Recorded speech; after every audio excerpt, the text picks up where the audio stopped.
Putri miliarder ini datang untuk berdoa pada leluhur. Tapi malah dimarahi dan diusir nenek Jason. Meski begitu dia tidak sakit hati. Dia malah berusaha keras menunjukkan dirinya. Jason menghinanya munafik. Dan bermuka dua. Tapi Linda tidak peduli. Dia bilang kalau setiap melihatnya rasanya ingin muntah. Ucapan ini membuat Jason tertegun. Selanjutnya, dia bantu memasak di dapur. Dia mengajari cara memotong ikan. Dia sama sekali tidak seperti nona miliarder. Sehingga para pelayan menyukai menantu ini. Dan Jason yang mendengarnya pun tersenyum secara tak sadar. Kemudian Linda dibawa bertemu dengan nenek.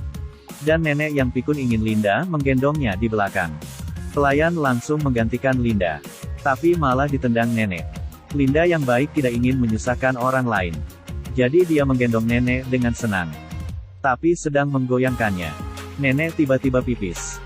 Kebetulan Jason melihat adegan canggung ini. Tapi Linda tidak peduli. Dia terus menggendong nenek ke kamar untuk ganti baju. Membuat Jason punya sedikit perasaan padanya. Begitu selesai berdoa, Linda juga membantu beres-beres. Tapi saat mengambil papan milik kakek, lampunya berkedip-kedip. Jadi Linda menyalakan korek api untuk menerangi. Tapi tiba-tiba dia terkejut karena kehadiran Jason.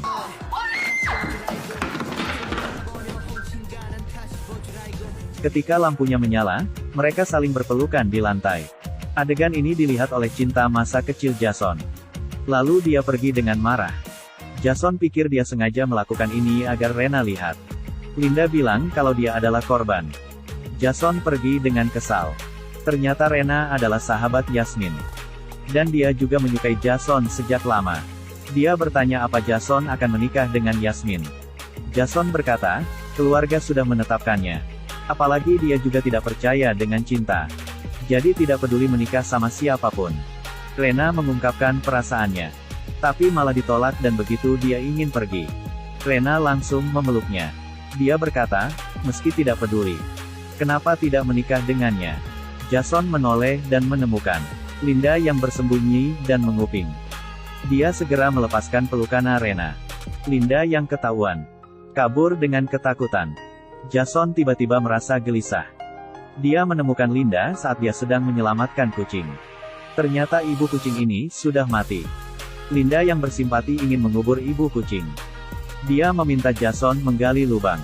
Tapi mana mungkin pewaris grup Matahari bisa melakukannya. Tapi di bawah tatapan remeh Linda, dia akhirnya menggali lubang. Tapi tidak bisa. Linda tercengang dengan penampilannya yang bodoh. Dia menggali sambil memarahinya. Apa yang tanganmu bisa lakukan selain makan, mencebok dan menulis? Jason tercengang mendengarnya. Ternyata ucapan nona miliarder ini cukup kasar. Setelah keduanya mengubur kucing, Jason mengantar Linda pulang untuk pertama kalinya. Saat dia ingin menjelaskan tentangnya dan Rena, Linda malah tertarik dengan kencing kucing. Hingga Jason sangat marah. Tidak pernah ada yang berani mengabaikannya. Esok hari, Jason dan Rena kembali ke kantor untuk wawancara. Tiba-tiba muncul seorang wanita depresi. Dan melempar sebuah tomat ke Jason. Wanita ini hanya kentut saat bekerja. Langsung dipecat oleh Jason. Dia yang putus asa membuat kekacauan di kantor. Dia melempar tomat ke Jason tapi dihadang oleh Linda. Melihat Linda yang kebingungan, Jason tidak berterima kasih. Dan juga menatapnya dengan jijik. Penjaga segera menariknya keluar. Linda sangat bersimpati dengan penderitaan wanita itu. Sedangkan Jason malah khawatir hal ini akan berdampak pada nama baik perusahaan. Linda menatapnya dengan tegas. Lalu, pergi dengan marah. Rena membawanya ke ruang rias untuk ganti pakaian. Tapi Rena bingung begitu melihat Linda tanpa riasan. Dia merasa wajah Linda agak beda dengan dulu. Linda segera bilang kalau wajahnya sedikit dioperasi. Sehingga dia tidak dicurigai. Saat ini, karyawan mall membawa beberapa baju. Linda terkejut karena ternyata itu sahabatnya, Gina. Dia segera berbalik. Tapi Gina tetap mengenalinya. Lalu, bertanya apa dia kesini untuk bekerja. Linda tidak menjawabnya. Rena menegur Gina apa dia tidak mau bekerja. Bahkan tidak mengenali tunangan direktur. Gina berpikir bagaimana bisa. Sahabatnya adalah tunangan direktur. Dia segera meminta maaf. Begitu Linda berganti pakaian, dia wawancara bersama Jason. Mendengar Jason mengarang kisah cinta mereka, membuat Linda merasa jijik. Tapi dia terpaksa harus berakting bersamanya. Setelah selesai, sutradara tahu kalau Yasmin kuliah di jurusan piano. Jadi mengusulkan agar dia memainkan sebuah lagu. Hal ini membuat Linda bingung. Mana mungkin gadis desa sepertinya bisa main piano. Gina yang melihat Linda tidak tenang. Semakin yakin kalau dia adalah sahabatnya. Di hadapan banyak orang, Linda terpaksa berjalan ke piano. Linda minta segelas air untuk mengulur waktu. Gina segera membawakan air, dan juga menatap Linda penuh arti. Saat ini, Linda sangat gugup hingga kakinya gemetaran. Gina sengaja menjatuhkan airnya ke atas piano, sehingga Linda bisa lari dari sini. Lalu, dia mencari Gina ke gudang. Mereka yang sudah lama tak bertemu berpelukan. Gina bertanya dengan penasaran, sebenarnya ada apa? Linda memberitahu permasalahannya pada Gina. Gina menebak apakah mereka berdua anak kembar. Linda segera memotong pemikirannya yang konyol, dan memintanya untuk merahasiakan ini. Begitu keluar, Linda melihat wanita tadi sedang melakukan protes. Begitu memahami bahwa wanita ini sudah bekerja selama 3 tahun di sini. Dia yang yatim piatu masih harus membesarkan 2 adiknya. Maka dari itu dia merokok untuk meringankan bebannya. Linda jadi sangat bersimpati. Dia juga hidup bersama neneknya. Makanya dia memberi wanita ini uang. Tak disangka adegan ini dilihat Jason. Begitu di kantor, Jason memarahinya untuk tidak mengurusi hal begini. Perusahaannya bukan organisasi amal. Linda malah bilang kalau dia bermuka 2. Dan juga robot penghasil uang yang tak punya hati. Begitu memarahinya, dia pergi. Dan akhirnya dia sadar kalau sudah kehilangan kendali. Begitu pulang dia melihat tangan kakak terluka. Dia memeriksanya dengan sedih. Lalu masak untuk makan malam kakak. Dani merasakan perhatian yang tidak ia dapat dari adik kandungnya. Linda menanyakan Yasmin. Kakak bilang dia sedang mengutus orang mencarinya.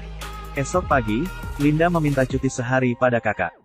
Saat jalan-jalan, dia tertarik dengan lomba makan kue di pinggir jalan. Karena hadiahnya besar dia jadi bersemangat. Begitu lomba dimulai, dia langsung pakai tangannya buat makan kue. Tapi dia tidak menyadari mertuanya yang baru lewat.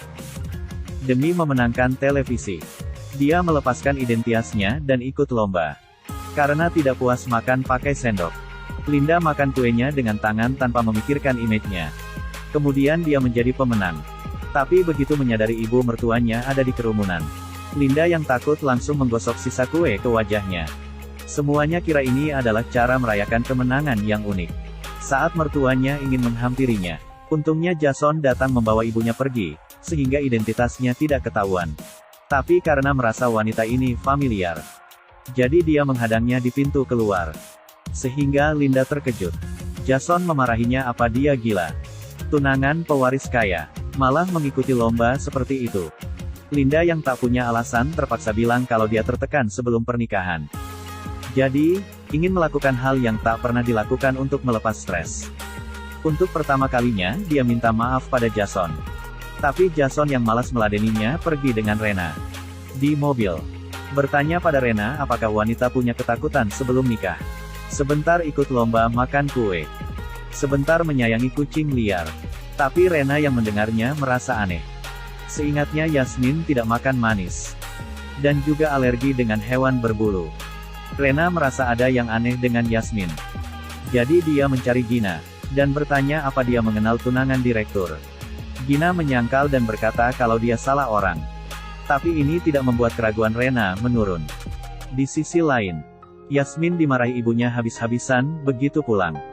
Bilang lomba makan kue yang dia ikuti menjadi pencarian nomor 1. Bagaimana orang akan melihat putrinya nanti? Lalu, masuk ke kamarnya. Menyuruh Linda membuang baju kampungannya dan kucing itu. Dia tidak mengizinkan siapapun mempermalukan citra putrinya. Linda terpaksa menangis sambil memeluk kucing. Kakak meminta maaf atas nama ibunya. Tapi ibu malah menyalahkannya karena adiknya belum ketemu.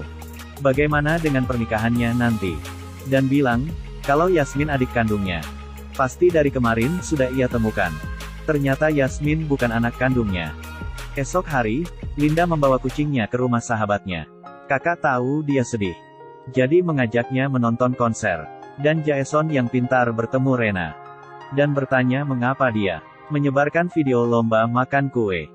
Rena malah bilang dia ingin mengambil posisinya. Untuk pertama kalinya, Jaeson merasa jijik padanya, dan langsung memecatnya. Dia langsung pergi setelah tahu Linda menonton konser adiknya. Tak disangka dia melihat kedekatan Linda dan kakaknya. Bahkan Linda tidak pernah tersenyum sebahagia itu bersamanya. Kakak tahu kalau Linda suka makan manis, jadi membelikannya hotdog. Linda terkejut begitu memakannya. Kakak tertawa karena tingkah konyolnya. Jaeson diam-diam cemburu melihat adegan ini. Jadi dia menghampiri mereka, dan menyuruh Linda ikut ke konser adiknya. Saat di konser, Linda menemukan kakaknya yang datang dan menyapa.